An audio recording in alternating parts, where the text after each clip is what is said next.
다 함께 묵도하심으로 주일 예배를 하나님 앞에 드리시겠습니다.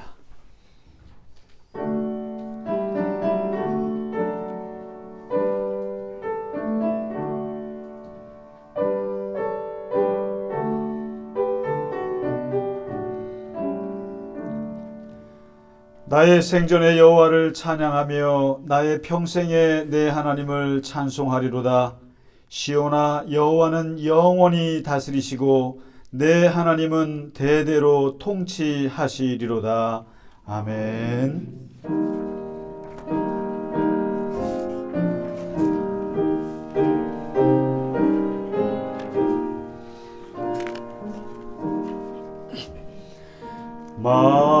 만유의 주제 존귀하신 예수, 사람이 되신 하나님,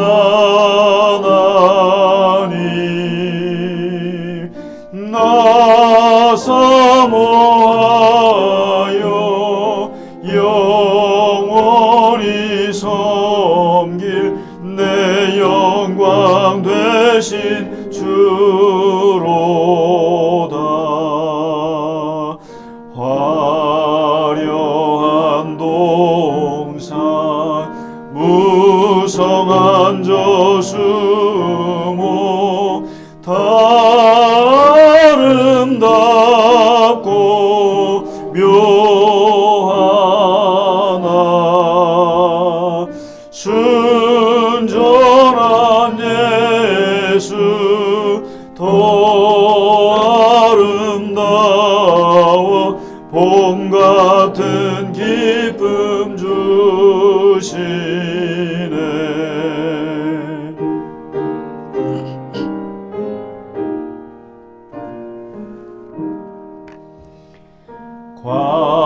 광명한 해와 명랑한 저 달빛 수많은 별들 빛나나 주 예수 빛은 더 찬란하여 참 비교할 수 없도다.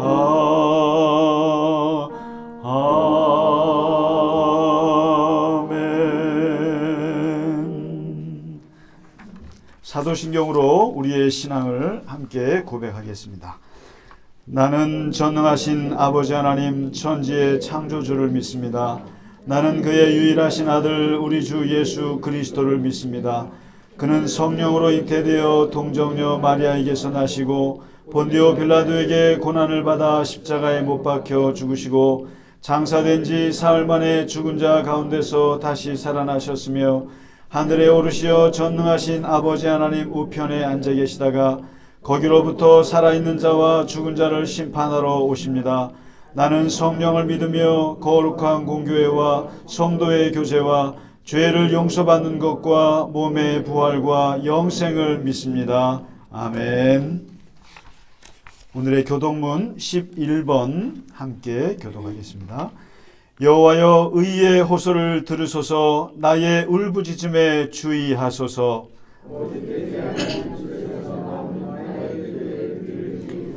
주께서 나를 판단하시며 주의 눈으로 공평함을 살피소서.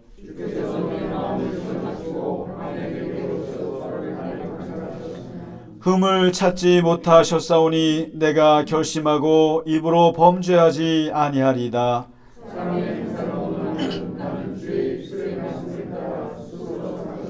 포악한 자의 길을 가지 아니하였사오며 하나님이여 내게 응답하시겠으므로 내가 불렀사오니 주께 파하는 자들을 그 일어나 치는 자들에게 오른손으로 구원하시는 주여 주의 기이한 사랑을 나타내소서. 아멘.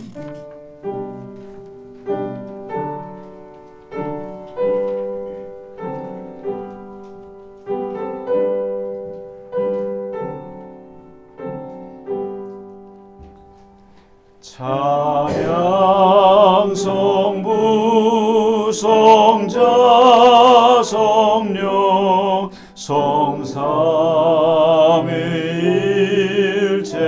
성삼위일체께 영원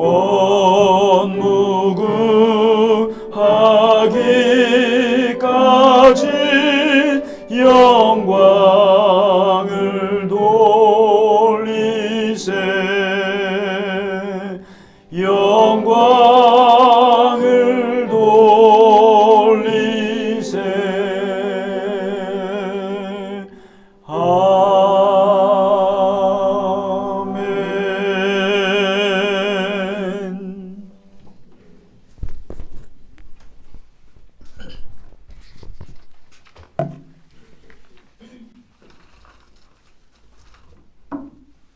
사랑과 은혜가 풍성하신 아버지 하나님, 복된 주일을 허락하시고 주님 전으로 발걸음하게 해주셔서 감사합니다. 아버지 하나님, 지난 한 주간도 세상 속에서 하나님을 바라보며 힘차게 살아온 교우들에게 힘을 더하여 주시고 오늘 예배를 통하여 다시 한 주간을 살아갈 힘과 능력을 얻게 하여 주시옵소서. 아버지의 자녀로서 죄에서 구별되어 살기를 원하지만 때때로 사사로운 감정에 치우쳐 사랑으로 품지 못하고 감정을 드러내는 저희의 나약함을 용서하여 주시옵소서. 하나님 아버지, 청명하고 높은 가을 하늘 아래에서 코로나에서 조금이나마 우리 국민들이 일상을 회복하게 해주시어 감사드립니다. 하지만 아직도 전쟁으로 고통받는 나라들이 속히 전쟁이 종식되게 하여 주시옵소서. 아버지 하나님, 갈릴리 겨자나무 교회 교우들을 위하여 간구합니다. 이 시간 드려지는 예배가 정성으로 드려지게 하시고 육신의 병으로 고통받는 분은 아버지의 치유의 손으로 어루만져 주셔서 하루속히 건강을 되찾게 하여 주시옵소서. 특히 구권사님의 회복을 기원하오니 친히 찾아주시어 도움 주셔서 쾌차하시고 함께 예배드릴 수 있도록 아버지께서 돌봐주시옵소서. 교우들의 각 가정마다 평안하게 하셔 주시고 한 분 한 분 간구하는 기도에 응답하여 주시옵소서.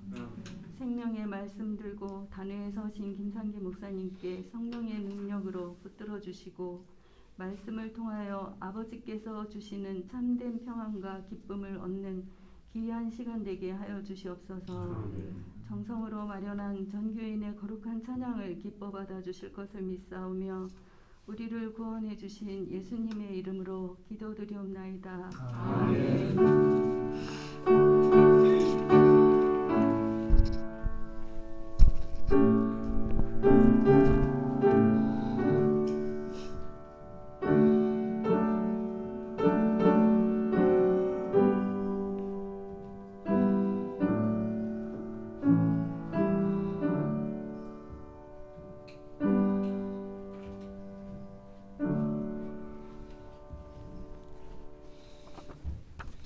네, 찬송가 446장 주 음성 외에는 함께 찬양 드리겠습니다.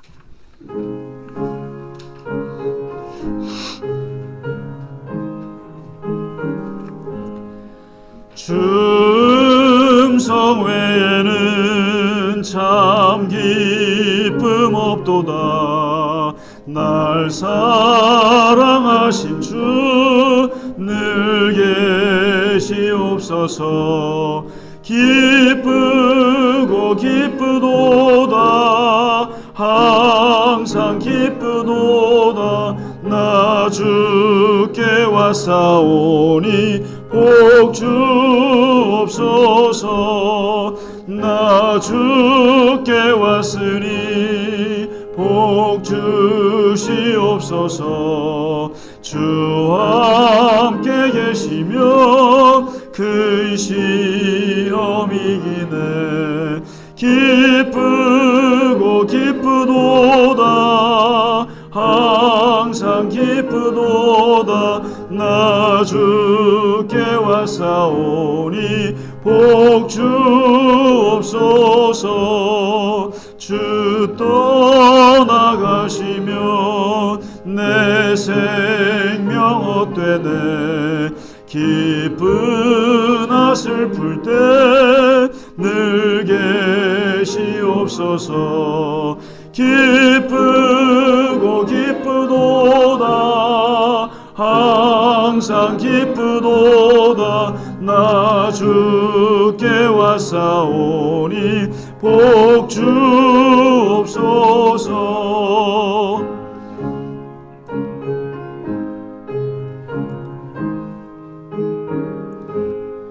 그 귀한 언약을 이루어 주시고 주 명령 따를 때 늘 계시옵소서. 기쁘고 기쁘도다 항상 기쁘도다 나 주께 왔사오니 복 주옵소서.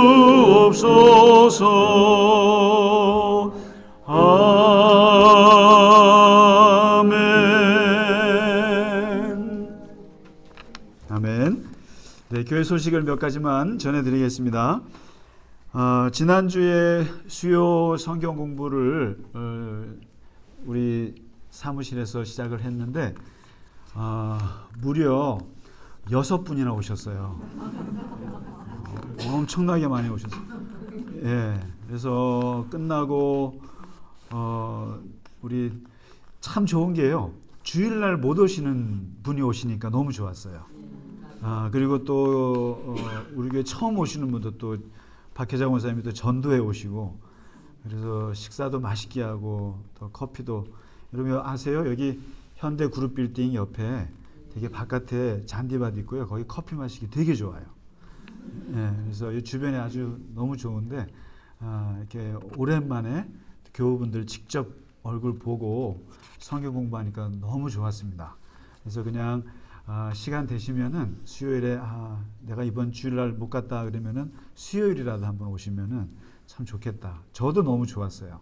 너무 좋았는데 공부는 별로 뭐 재미는 없는데 끝나고 나서 이게 제밥에 관심이 많은 것처럼 그런 건데 그러나 그 교제와 또 함께 또 평소에 못했던 기도까지 중보기도 우리 지금 안 집사님 기도했습니다마는 우리 교회를 위해서도 기도하고 또 우리 아프신 분들 특별히 이제 우리 구금정 권사님 회복을 위해서 우리가 좀 같이 전심으로 기도하면 좋겠고요. 그리고 또 나라와 또 전쟁과 또 주일날 하지 못했던 그런 기도들을 같이 또 할 수 있어서 좋았습니다. 다만 그 사무실의 이름을 빨리 좀 지어서 지금 마지방이라고 나왔는데 그 앞에 한 2자만 집어넣으면 좋겠다. 그래서 하여튼 좋은 이름 해서 공간을 만들면 좋겠습니다. 자, 그리고 우리가 지난주에 김경수 선교사님 모시기로 했었는데 코로나에 걸리셔가지고 이제 좀 미뤄졌습니다만은 지금 어떻게 미국 다녀오셨죠? 아직 미국 계세요? 오시면은 이제 이번 주 다음 주죠. 23일에 오셔서 네팔에 있는 선교 이야기를 같이 나누는 시간 갖겠습니다. 그리고 양 선교사님은 지금 수술을 잘 되셨어요. 잘 되셔서 21일에 서울대병원에서 이제 또 하시는데 그때 저를 좀 보자고 그러세요. 서울대병원 가깝잖아요. 그래서 보자고 했는데 선교사님이 그 미얀마 그 친족 그 전쟁 난민들 주변에 지뢰밭이잖아요 지금. 그래서 이제 이게 지뢰가 걷어지면은 거기에다가 꼭 10m짜리 십자가를 세우고 싶대요. 그런데 그 십자가를 늦어지더라도 좋으니까 다른 건 포기해도 그거는 포기 못 하시겠다고 그러면서 저한테 심장론님께 십자가 디자인 좀 부탁한다고 그렇게 말씀하셨는데 그거 어려울 텐데요. 그리고 굉장히 비싼 건데 어려우실 텐데요. 그런데 장로님께서 수락을 해주셨어요. 그래서 장로님 감사합니다. 근데 장로님이 저한테 되게 인상적인 말씀하셨어요. 장로님 당장 하라는 건 아니고요. 한 뭐 3년 4년 뭐 후의 얘기입니다. 그랬더니 난 늙어갈수록 어떻게 될지 몰라 그러시더라고요. 그래서 지금 당장 해야 된다고 하시는데 그래서 선교사님도 너무 간절하셔가지고 그래서 금요일 날 병원 왔을 때 하고 저랑 점심 때 그래서 그날 혹시 장로님도 같이 뵐 수 있으면 좋겠다. 그럼 제가 따로 말씀을 드리고요. 아무튼 선교 현장이 지금 그렇게 가고 있습니다. 그리고 지난주에 우리 싱크 탈북 사역하시는 손문경 권사님도 잠깐 뵀는데 거기도 북한에서 도망쳐서 중국에 와서 사는 여성분들 그리고 그분들이 중국 남자와 낳은 아이들을 거기서 돌보는 그 목사님이 계신데 그 일이 점점 많아지고 그런 얘기를 하세요. 그래서 얘기 들었고 또 우리 파주의 아이 수진이네도 또 어떤 분이 이제 쌀을 주셔서 이번 주에 좀 갖다 드리고 또 권사님들 또 보내주시고 해서 크리스마스 때는 또 생필품 또 좀 선물도 좀 하고 또 치과 치료는 또 우리 집사님께서 또 계속 지금 진행하고 있고 합니다. 뭐 쉬운 일은 아니지만 또 우리가 할 수 있는 범위 내에서 그런 여러 가지 일들을 같이 하고 있다는 거 알려드립니다. 네, 오늘 제가 아침에 춘천을 좀 다녀왔어요. 새벽에 5시에 일어나서 이제 거기를 가놨는데 그 뭐 먼 친척 되십니다만은 이제 98세 되신 이제 할머니죠. 그래서 이제 돌아가셔가지고 그 돌아가시기 전에 이제 저를 찾으셨어요. 찾으셔서 이제 어떻게 임종을 맞이해야 할지 그런 것을 그 따님이 안절부절해서 제가 가겠노라 임종 기도를 사람들은 참 그렇습니다. 이 마지막 순간을 너무 준비를 안 해요. 잘 너무 가볍게 생각하는데 그래서 중환자실에서 돌아가시는 이 문화가 참 슬픈 문화예요. 마지막에 이 코마 상태로 들어갔을 때 사람이 죽었다고 생각하지만 귀는 살아 있어서 마지막까지 살아 있고 그리고 어떻게 믿음이 좋은 사람도 마지막 순간에는 투쟁을 겪습니다. 영적인 투쟁을 겪을 수밖에 없어요. 그때 해줄 수 있는 것이 스피리추얼 호스피스예요. 영적인 호스피스라고 하는 것인데 그것을 사람들은 잘 몰라요. 근데 귀로 다 듣거든요. 다 듣고 어디로 가야 할지 어떻게 해야 할지 내가 인생을 놔야 할지 앞으로 가야 할지를 아무리 신앙이 좋은 분들도 그때 굉장히 힘들어요. 그때 사람들은 무심코 옆에서 아무 말이나 하고 그러는데 귀에다 대고 끊임없이 기도해주고 위로해주고 작별 인사해주고 그것을 해줘야 되는데 중환자실이니까 아무도 못 해주는 거예요. 그거를. 그래서 제가 그거를 계속 가르쳐 줬어요. 이렇게 하라 저렇게 하라. 그리고 귀에다 대고 마지막까지 듣는 것이다. 그리고 어머니 고생하셨어요. 그리고 이제 어느 자식 걱정하는 거 다 놓으시고 그리고 하나님 품에 가신다는 것을 확신시켜드리고 그게 굉장히 중요한 일인데 그래서 그거를 다 하라고 그리고 내가 가겠노라 하고 했는데 가려고 이렇게 싸는데 돌아가셨다고. 그래서 가봤더니요. 그 상주가 그 교회 3가정이나 다니는데 그 교회에서 주일날이 발인이라고 못 간다고 딱 잡았대더라고요. 제가 잘 아는 교회고 그 목사님 잘 아는 목사님이에요. 그런데 제가 그래서 아무리 주일이라고 하더라도 그 교회가 1000명이 넘는 큰 교회예요. 부목사가 20명이 넘는데 그 부목사 1명 아침에 발인이라도 그걸 못 해주나. 그리고 여러분 장례식에서 이 하나하나 매듭 짓는 게 얼마나 중요한지 몰라요. 그냥 뭐 조문 받고 그냥 대충 넘어가면 될 것 같죠? 아니에요. 마지막에 가는 분에게는 최선을 다해서 그 길을 의미를 줘야 되고 그분이 어디를 갔는지 말씀을 해줘야 되는데 목사가 안 온다는 거예요. 그래서 제가 고민하다가 제가 발인 예배는 제가 집례해 드리죠. 그래서 새벽에 갔다가 겨우 왔어요. 늦을까 봐. 아주 그냥 대신 오늘 장로님 모시러 가야 되는데 못 모시러 가게 돼서 너무 마음에 죄송스럽습니다.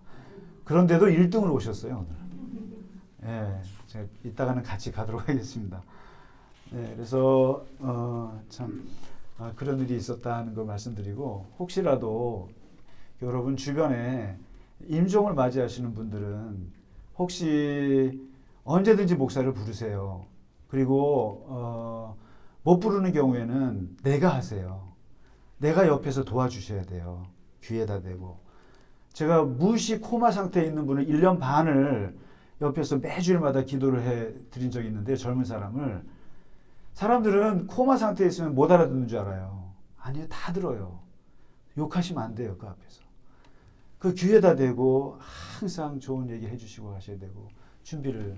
그리고 혹시 내가 임종을 맞이하게 되면은 자식들한테 얘기를 해놓으세요. 나를 다른 거 할 것 없다. 내 귀에다 대고 나를 위해서 기도해 다오. 다오. 내가 그때 내가 비록 장로로 살았고 목사로 살았고 내가 소위 믿음이 존도라라고 얘기를 듣는 사람이라 할지라도 사람이 몸이 쇠약해지면 영도 쇠약해지게 돼 있어요. 그런데 마지막 순간에는 직분과 상관없이 혼란스럽습니다. 그때는 누군가 옆에서 잡아줘야 돼요. 영적으로 이렇게 기도해주고 시편을 읽어주든지 예수 그리스도 이름으로. 그랬을 때 그의 영혼이 편안하게 하나님께 가실 수 있는 거거든요. 그래서 알려드립니다. 너무너무 그런 가슴 아픈 일들이 많아서 그래요. 주변에 돌아가시는 데 보면 그런 일이 많아서 그렇습니다. 네. 잠시 말씀드렸고요. 오늘 우리 김대영 집사님 오랜만에 오셨습니다. 예. 네, 오셨고, 네, 우리 이찬 집사님 건강하게 다시 오셔서 감사합니다. 네, 아프셨는데. 네, 우리 옆에 분들하고 같이 인사하실까요? 예, 잘 오셨습니다. 예, 주님의 이름으로 축복합니다. 네, 정말 잘 오셨습니다. 규영 씨 잘 있었어요? 네, 오늘 우리 내 눈을 어두운 내 눈 밝히사. 예, 엘리사가 게하시의 눈을 활짝 밝힌 것 같이 같이 찬양 드리도록 하겠습니다.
찬양 감사합니다.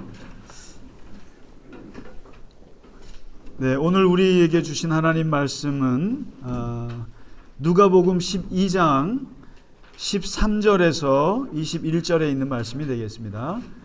우리 같이 읽겠습니다. 시작. 무리 중에 한 사람이 이르되 선생님 내 형을 명하여 유산을 나와 나누게 하소서 하니 이르시되 이 사람아 누가 나를 너희의 재판장이나 물건 나누는 자로 세웠느냐 하시고 그들에게 이르시되 삶과 모든 탐심을 물리치라 사람의 생명이 그 소유에 넉넉한 데 있지 아니하니라 하시고 또 비유로 그들에게 말하여 이르되 한 부자가 그 밭의 소출이 풍성함에 심중에 생각하여 이르되 내가 곡식 쌓아둘 곳이 없으니 어찌할까 하고 또 이르되 내가 이렇게 하리라 내 곡간을 헐고 더 크게 짓고 내 모든 곡식과 물건을 거기 쌓아두리라 또 내가 내 영혼에게 이르되 영혼아 여러 해 쓸 물건을 많이 쌓아두었으니 평안히 쉬고 먹고 마시고 즐거워하자 하리라 하되 하나님은 이르시되 어리석은 자여 오늘 밤에 내 영혼을 도로 찾으리니 그러면 내 준비한 것이 누구의 것이 되겠느냐 하셨으니 자기를 위하여 재물을 쌓아두고 하나님께 대하여 부여하지 못한 자가 이와 같으니라. 아멘. 하루는 예수님께서 이제 사람들 사이에 길을 가시는데 어떤 젊은 사람이 와서 예수님께 부탁을 하는 거예요. 무슨 부탁이냐 들어봤더니 우리 부모님이 돌아가셨는데 재산을 꽤 남기고 돌아가셨는데 문제는 이 재산 상속이 이 자식들이 한 5남매 6남매 되거든요. 그런데 이 자식들에게 재산을 어떻게 나눠야 될지 싸움이 붙었습니다. 저도 좀 이런 싸움 좀 해봤으면 좋겠어요. 가족들끼리. 저희는 어머님이 돌아가시고 형님이 저한테 카톡을 보내왔는데 어머님이 은행에 남겨둔 거 다 정리하니까 30몇 원 남았다고. 그래서 이거 나누러 강릉으로 오라 그러는 거예요. 그래서 그냥 위임각서 쓰고 형님이 알아서 처리하십시오 하고 30원 그랬는데 그러니까 부모님이 재산이 없으니까 가족들이 싸울 일은 없어요. 그렇죠. 근데 참 이 재산이 많으면 과연 그 자식들의 효도가 효도일까? 약간 의심이 가요. 그렇게 보게 돼요. 그래서 어쨌든 그 정도만 해도 괜찮은데 자식들끼리 이제 분란이 생긴 거죠. 싸움이 생긴 건데 이걸 도저히 서로가 나눌 방법이 없어서 예수님께 부탁을 하는 거죠. 예수님께서 워낙 지혜로우시고 누가 봐도 예수님은 뭔가 본질을 꿰뚫으실 줄 아시고 다방면에 잘하실 것 같으니까 부탁을 하신 거거든요. 부탁을 했는데 예수님께서 심하게 화를 내지는 않지만 굉장히 화를 내셨어요. 그러니까 뭐라고 하냐면 누가 나를 재판장이나 재산 나누는 사람, 소위 말해서 변호사로 나를 세웠느냐? 누가 나를 그렇게 세웠지? 내가 너희의 재판장이냐? 하면서 화를 내시는 거예요. 이게 보면은 저는 참 이게 와닿을 때가 참 많아요. 이 말씀이. 이게 목회를 하다 보면은 목사 안수 받을 때 저희는 그 하나님의 말씀을 전하고 예배를 집례하고 성만찬을 집례하고 축도를 하는 고난을 받았어요. 그래서 너는 평생 동안 말씀을 전하고 예배를 인도하고 그리고 많은 사람들을 축복을 해줄 것이며 그리고 성찬을 집례하는 누구도 할 수 없는 것을 너에게 주었다. 그걸 받았단 말이에요. 그러나 막상 현장에서 목회를 해보면은 어떨 때로는 내가 노동자인가? 어떨 때는 내가 무슨 행사 진행자인가? 어떨 때로는 내가 무슨 직업 소개사인가라는 생각도 들고 어떨 때는 결혼 중매하는 사람 같기도 하고요. 그래서 심지어는 제가 어떨 때는 교회 안에서 무슨 여러분 속된 말로 삐끼라고 들어보셨어요? 삐끼. 이 사람 소개해주고 하는. 많이 소개해줬어요. 그래서 교인분들끼리 어떤 비즈니스를 하고 싶어가지고 중간에 목사를 껴요. 그래서 목사님 어느 장로님 좀 소개해 주세요. 근데 다 목적은 다 비즈니스 때문이에요. 다. 근데 크게 나쁜 거 아니니까 도와주기도 하고. 특히 미국에서는 미국 목사들은 아예 의례 목회 중에 하나가 공항에 나온 분들을 픽업해서 이렇게 자리 잡아주고 또 여권 만들어주고 이런 행정 같은 거 해주는 게 목사의 아주 거의 주요 일이에요. 그래서 여러분 미국에서 살려면은 교회를 나가셔야 돼요. 교회를 나가야 거기에 모든 생활의 정보가 다 교회에 있거든요. 그걸 중심에 목사가 있단 말이죠. 그러니까 어떻게 보면은 목사가 하는 일이 굉장히 많단 말이죠. 많고. 그런데 오늘 예수님도 마찬가지죠. 예수님도 사람 고쳐줬죠. 떡을 오병이어 했죠. 그리고 상담하시죠. 얼마나 많은 일들을 예수님께서 하셨겠어요? 그러다 보니까 사람들이 예수님이 못하는 게 없겠다 싶어서 우리 재산 나누는 것까지 부탁을 한 거예요. 그때 오늘 예수님께서 하신 말씀이 이거예요.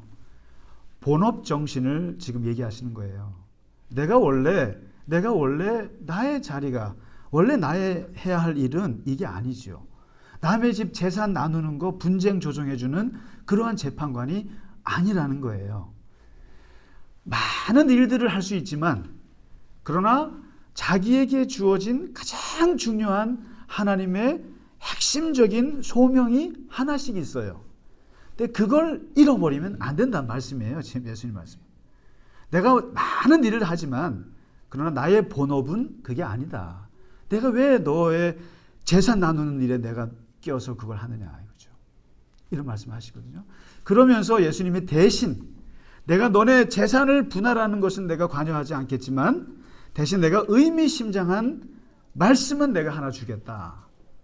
말씀을 주는데 근본적인 말씀 그걸 주는데 그게 오늘 15장이에요.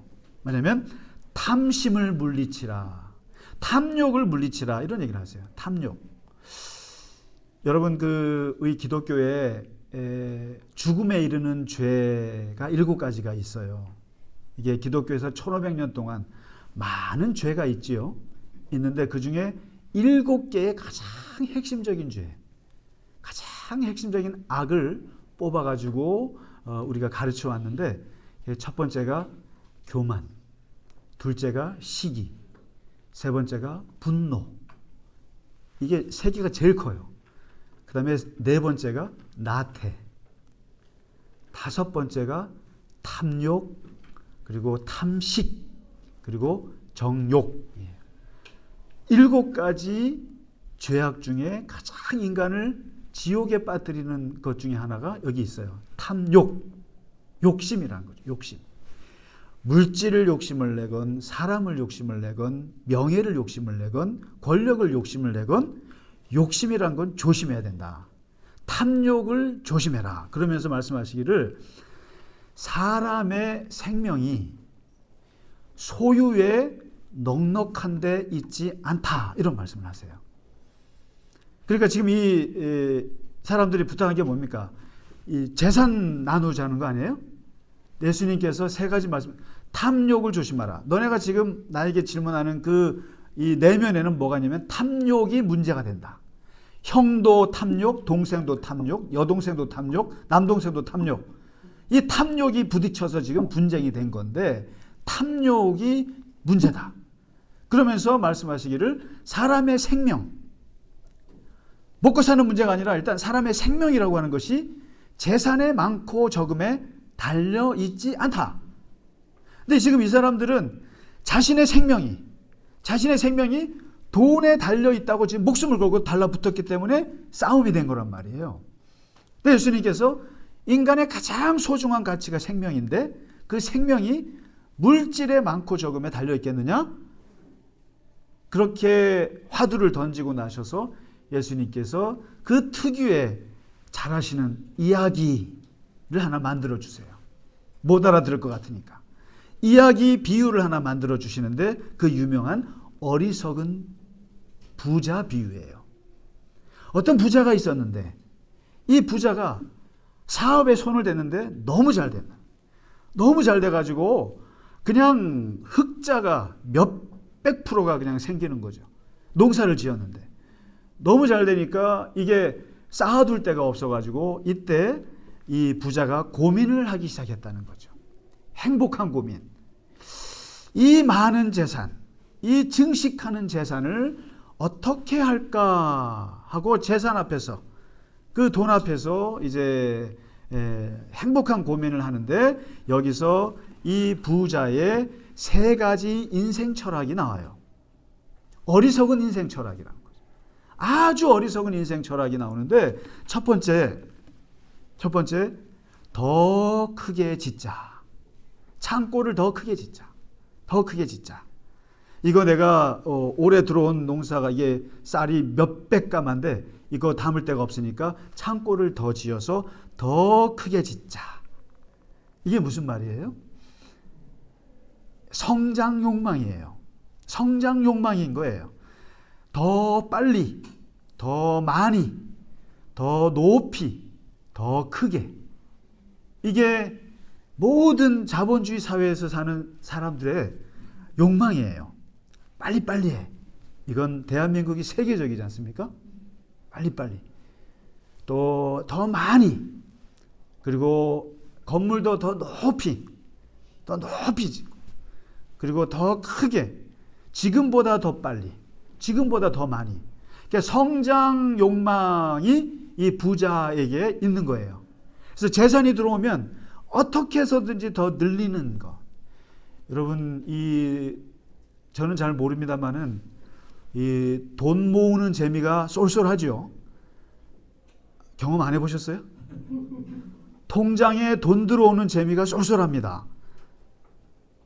아닌 것처럼 그러시는데, 요즘에 돈이라고 하는 것은 이게 5,000년 전에 생긴 게 돈인데, 원래는 물물 교환 아닙니까?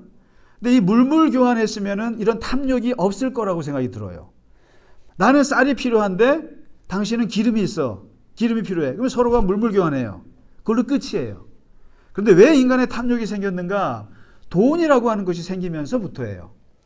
돈이라고 하는 것은 세 가지 기능이 있어요. 화폐라고 하는 것은 첫째는 매매 기능이 있어요. 이 돈이 있으면 뭐든지 교환할 수가 있어요. 그리고 이 돈이 어떤 물건의 가치를 결정해줘요.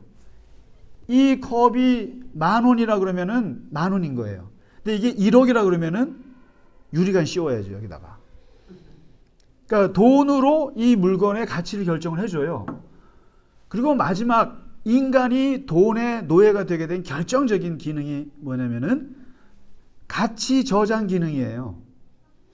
물물 교환하던 시대에는 저장할 필요가 없어요. 필요한 건 내가 취하고 그리고 내가 있는 거 주면 물물 교환이 되는 거예요. 더 바랄 것도 없어요. 그런데 돈이라고 하는 것이 생기니까 이것으로는 컵도 살 수 있고 종이도 살 수 있고 성경책도 살 수 있고 카메라도 살 수 있고 모든 만물을 다 살 수가 있어요. 그러니까 이 돈은 많으면 많을수록 많은 것을 살 수가 있어요. 그때부터 사람들이 돈을 저장하기 시작해요. 저장하기 시작하고 이걸 가지고 점점점 쌓기 시작하는데, 그때부터 돈만 있으면 못하는 게 없다. 그래서 예수님께서 하나님과 재물을 겸하여 섬길 수 없다라고 말하는 그 의미심장한 말씀이 왜 그러겠습니까? 그게 돈이 만물의 그거예요. 못하는 게 없는 거죠. 이게 황금 만능주의라는 게, 다시 말해서 하나님보다 더 능력이 있어요, 돈이. 그러니까 사람들이 하나님 믿어도 못하는 걸 돈을 믿으면 할 수 있는 게 너무 많은 거예요. 명예도 얻을 수 있어요. 그리고 돈 있으면 권력도 얻을 수 있고요. 사람 다스리는 거 쉬워요. 돈 있으면 사람 마음대로 부려먹을 수 있어요. 먹고 싶은 거 다 먹을 수 있어요. 입고 싶은 거 입을 수 있고 가고 싶은 거 다 갈 수 있어요. 심지어 내가 죄를 지어도 돈이 있으면 웬만하면은 나올 수 있어요. 그만큼 그래서 예수님께서 하나님과 재물을, 사람들이 그때부터는 돈을 섬기니까 재물을 겸하여 섬길 수 없다. 하나만 선택해라. 이렇게 말씀하시는 이유가 바로 돈 가지고 모든 걸 할 수 있기 때문에 더 크게. 그러니까 부자가 돈은 점점점 쌓고 싶은 거예요. 점점점 이렇게 크게, 점점 크게.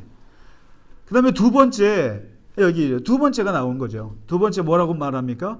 더 크게 지은 다음에, 그 다음에 거기에다가 쌓아두리라. 쌓아두리라. 축적 욕망이에요. 축적 욕망. 아까 제가 했잖아요. 돈이라고 하는 것은 이제 쌓아둘 수가 있어요.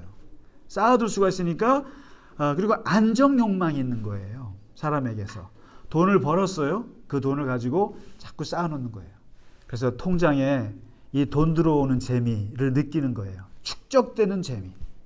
야, 1억 벌었다가 2억 벌었다가 3억 벌었다가 이 돈이 통장에 들어와서 숫자가 변하는 걸 보면서 안정감을 느끼는 거예요. 여러분, 이거 나쁜 거 아닙니다. 사실은 돈 없으면요, 불안해서 못 살아요. 제가 이 말씀을 가지고 돈을 멀리하라고 말하는 거 절대 아닙니다. 그래서도 안 됩니다. 돈은 매우 매우 귀중한 것이고, 돈이라고 하는 것이 없으면 불안해요. 여러분, 마치 나는 돈 없어도 난 살 수 있어. 천만의 거짓말이에요. 돈 없으면 불안합니다. 그리고 노년에 특히 돈 없으면 공포예요. 그것은 늙어서 돈이 없으면 공포스러운 거예요. 여러분, 이 고독사 하시는 분들을 보세요. 가족이 있어도 결국에는 그렇게 고독사, 이게 돈 문제예요, 다. 그러니까 이 부자도 마찬가지예요. 쌓아두어야 돼요. 돈을 어느 정도는 내가 가지고 있어야 돼요. 통장에, 은행에 돈이 있어야 된다는 거죠. 그런데 문제는 여기까지는 괜찮아요.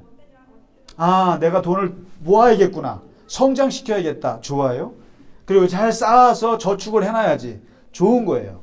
그런데 오늘 예수님께서 지금 비판하기 시작하는 부분이 세 번째예요.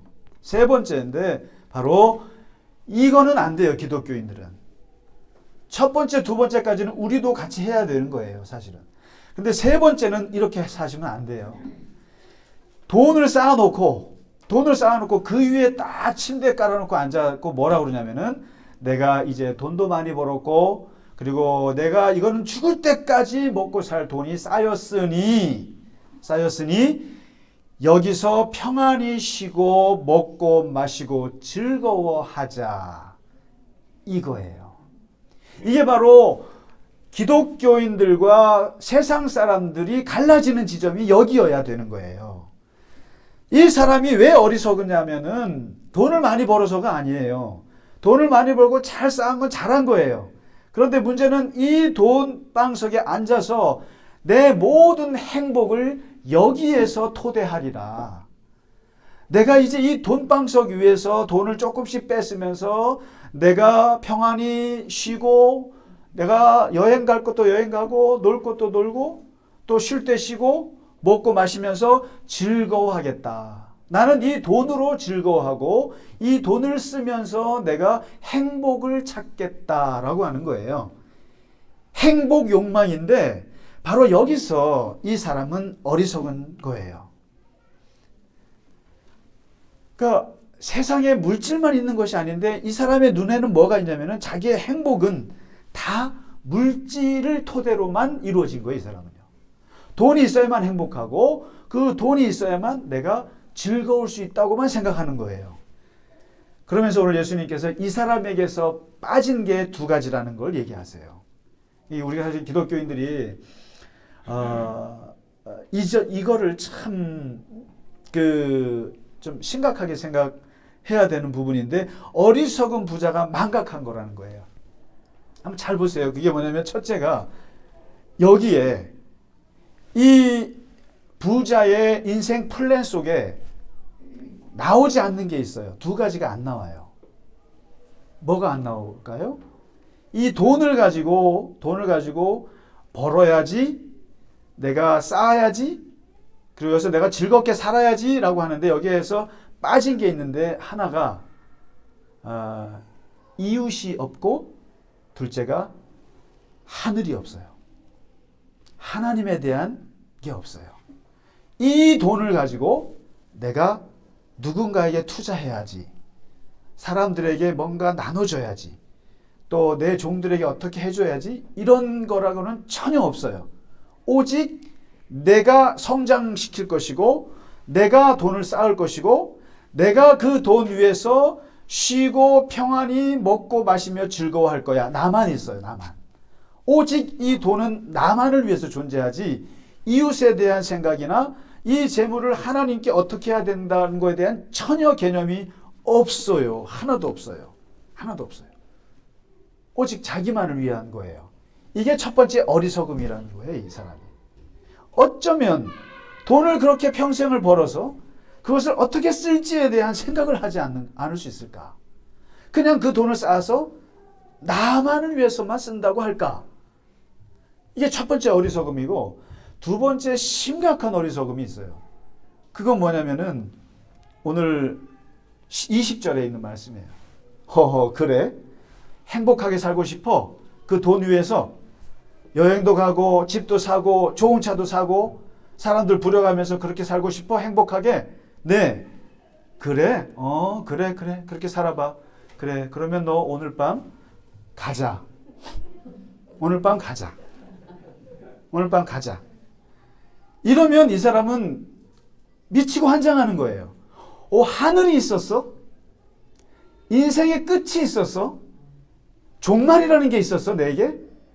그리고 내게 죽음이라는 게 있었어? 이 사람이 준비하지 못한 건 뭐냐면 죽음이에요. 인간 생명의 갑작스런 종말을 전혀 준비하지 못한 거예요, 이 사람은요. 전혀. 재물로는 도저히 어찌할 수 없는 영혼의 종말에 대해서는 아무런 생각이 없어요. 이런 사람이 세상에서 제일 어리석은 사람이고 제일 바보 같은 사람이에요. 저는 진짜로 아까도 우리가 주일인데도 그 발인 예배 가서 그러는 이유가 왜 그렇게 사람들은 죽음을 준비하지 않을까? 왜 그렇게 자기의 영혼의 죽음에 대해서는 그렇게 관심이 없을까? 그리고 죽음에 대해서 얘기하면 왜 그렇게 싫어할까? 교회나 아니나 어디든지 재수 없다고 그러고 왜 죽는 소리 한다고 그러고 아니에요. 죽음은 항상 준비해야 되는 것이고 항상 염두에 둬야 되고 언제 내게 닥쳐올지 모르는 생명의 종말에 대해서 언제 하나님께서 나를 부르실지 모르는 것에 대한 항상 각성된 마음으로 살아야 되는데 그런 건 없어요. 먼 나라 얘기고 먼 미래의 일로 생각해요. 이게 사실 크리스찬들도 별 다르지가 않아요. 그런 준비가 안 돼 있어요.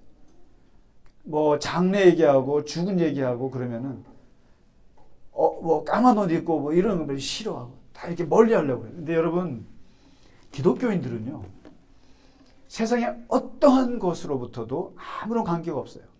시체를 만져도 상관없고요. 시체를 끌어안고 업고 자도 상관없고요. 재수 없는 거 하나도 없어요. 우리는 오직 하나님이 만물을 다스리셨고 하나님의 피조물이기 때문에 우리는 모든 걸 만질 수 있어요. 그렇기 때문에 죽음에 대해서도 사실은 항상 생각해야 되는데 마지막에 가서야 어찌할꼬 고통이 와서야 어찌할꼬 특히 제가 제일 가슴이 아픈 게 어디로 갈꼬에 대한 방향이 없어요. 어디로 갈꼬 온갖 생각이 다 내 자식들 남겨진 자식들에 대한 걱정밖에 없어요. 이번에 돌아가신 분도 6남매를 두셨는데 걔는 어떻고 걔는 어떻고 걔는 어떻고 걔는 어떻게 사나. 근데 중요한 것은 그 걱정도 좋고 근데 내 갈 길. 제가 임종을 맞이하는 많은 분들 중에 그런 분들 흔치가 않아요. 걱정 안 해요. 저는 제 갈 길 갑니다. 하나님이 부르시는 대로. 이러한 고백을 하는 분들이 흔치가 않아요. 흔치가 않아요.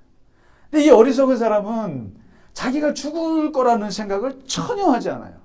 전혀 하지 않고 갑자기 들이닥치는 종말에 대한 준비가 전혀 없어요. 이런 사람이 세상에 제일 어리석고 바보 같은 사람이다. 돈 많으면 뭐합니까? 뭐 권력이 있으면 뭐예요? 마지막 자기의 갈 길을 알지 못하는데 영혼이 오늘 밤에 내 영혼을 찾는데 네가 준비한 그 재물들이 누구의 것이 되겠느냐? 다 자식들 거가 되겠죠. 물론. 그러나 불행한 거라는 거예요. 그러면서 예수님 마지막 결론 말씀이 이겁니다. 아주 멋있는 말씀을 하셨는데 자기를 위해서 재물을 쌓아놓는 거, 그런 사람이 있고, 하나님께 대하여 부요한 자가 있다. 세상에는 두 종류의 사람이 있다. 자기만을 위해서 재물을 쌓아놓는 걸 뭐라고 하냐면 영어로 being wealthy라고 해요. wealthy. 여러분 웰스라고 아시죠? 웰스. 부자, 돈 많은 사람, 그걸 부유한 사람이라고 그래요. wealthy. 그런데 하나님께 대하여 부유라고 쓰지 않았어요. 부요한 자라고 그랬어요. 부요. 부유와 부요는 달라요. 영어도 달라요. 부유는 웰스예요. 근데 부요는 리치예요. 리치예요. 전혀 의미가 다른 거예요. 부유한 사람은, 부유하다는 얘기는 재정적으로 많다는 얘기예요. 근데 부요하다는 거는 관계의 문제예요. 관계. 누구에게 내가 마음이 리치한가? 얼마나 많은 사람들에게 내 마음이 풍성한가? 부요한 거예요, 이게. 부유한 사람은 사고 파는 거 외에는 이런 쪽에 전문가예요. 돈 투자해서 얼마나 버는가, 이게 전문가예요. 근데 부요한 자, 리치한 사람은 주고받는 것의 전문가예요. 주고받는. 어떻게 주고, 어떻게 받고, 누구에게 주고, 누구에게 베풀고, 이거의 전문가예요. 리치는요. 부요한 자는요. 부유한 사람은 돈으로만 살 수 있는 것만 가진 사람이에요. 바로 이 사람이에요, 지금. 돈으로 못하는 거 없어요. 뭐 사람도 사고 많이 살 수 있어요. 그런데 부유한 사람은 돈으로 살 수 없는 것을 가진 사람이 부유한 사람이에요. 생명을 돈으로 살 수 있어요? 천국을 돈으로 살 수 있어요? 하나님을 돈으로 살 수 있어요? 없어요. 그냥 돈으로 살 수 없는 것을 가진 사람, 이런 사람이 부요한 사람이에요. 부유한 사람이 되고 싶으세요? 부유한 사람이 되고 싶으세요? 둘 다 되세요. 둘 다. 돈도 많이 버시고요. 사람들에게도 부요하시라고요. 꼭 이렇게 두 가지 선택하라고 그러면은 꼭 위선적으로 하나를 선택하시는데 다 가지세요. 가지시는데 부요도 하시라고요. 돈으로 살 수 없는 게 있다는 걸 인정하셔야 된다는 거예요. 기독교인들은 그래서 지혜롭다라는 거예요. 돈 벌으세요. 모아놓으시라고요. 노후 준비하셔야 된다고요. 그러나 이것이 내 생명을 좌락펴락하는 것은 아니라고 알고 모으시라 이 말이죠. 그게 지혜라는 거예요. 부유한 사람은 은행에 가진 돈이 많은 사람이지만 부요한 사람은 마음에 가진 게 많아요. 마음에 가진 게. 하나님께 부요하고 사람에게 부요한 사람이 중요하다. 그런 사람이 지혜로운 사람인데 이 어리석은 사람. 그런데 제가 볼 때는 이 어리석은 사람이라고 손가락질할 사람이 우리나라에 많지 않아요. 우리나라에도 세상에 많은 사람들이 다 이렇게 어리석어요. 사실은. 그나마 우리가 하나님을 알기에 조금이라도 하나님께 부요하고 인간의 물질의 한계를 인정할 줄 알기 때문에 그나마 다행인 거 아니겠습니까? 하나님께 정말 부요하셔서 하나님께서 우리를 찾아오셔서 우리의 생명을 취하실 때 하나님 기다렸습니다. 오랫동안 하나님 기다렸습니다. 이제 하나님 품에 갈 수 있습니다. 그런 준비된 영혼이 되시기를 주님의 이름으로 간절히 축원합니다. 같이 찬양하고 마치겠습니다. 찬양하라 내 영혼아.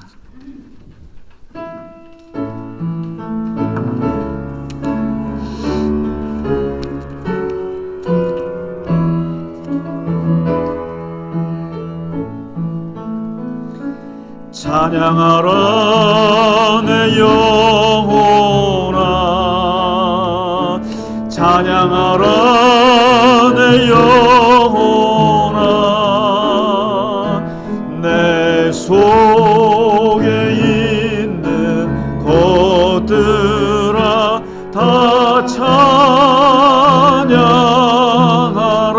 감사하라, 감사하라 내 영혼아, 감사하라 내 영혼아, 속에 있는 것들아 다 감사하라. 기뻐하라 내 영혼아.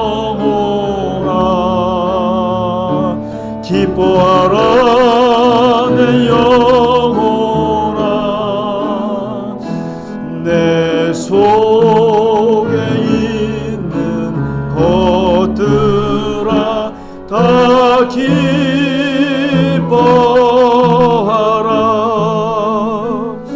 송축하라 내 영혼아. 송축하라 내 영혼아. 내 속에 있는 것들아 다 송축하라.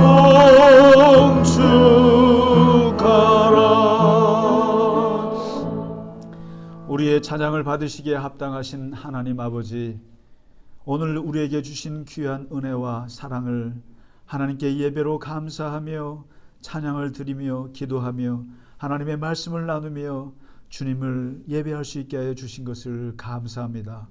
하나님 아버지, 우리로 하여금 하나님께 부요한 당신의 백성들 다 되게 하여 주시옵소서.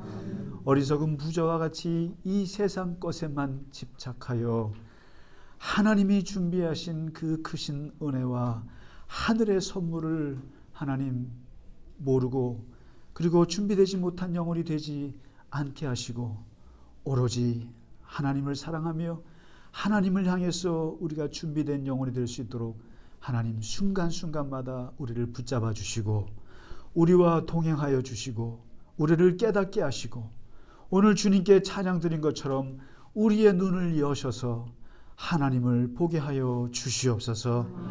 하나님, 갈릴리 겨자나무 교회를 하나님께서 사랑하시고 하나님 교회의 한 분 한 분 주님께서 기억하시고 축복하셔서 하나님께서 항상 붙잡아 주셔서 하나님께서 사랑하시고 하나님께 준비된 영혼들 다 되게 하셔서 이 생과 내 생에 하나님의 복을 누리며 살아갈 수 있도록 하나님 도와주시옵소서.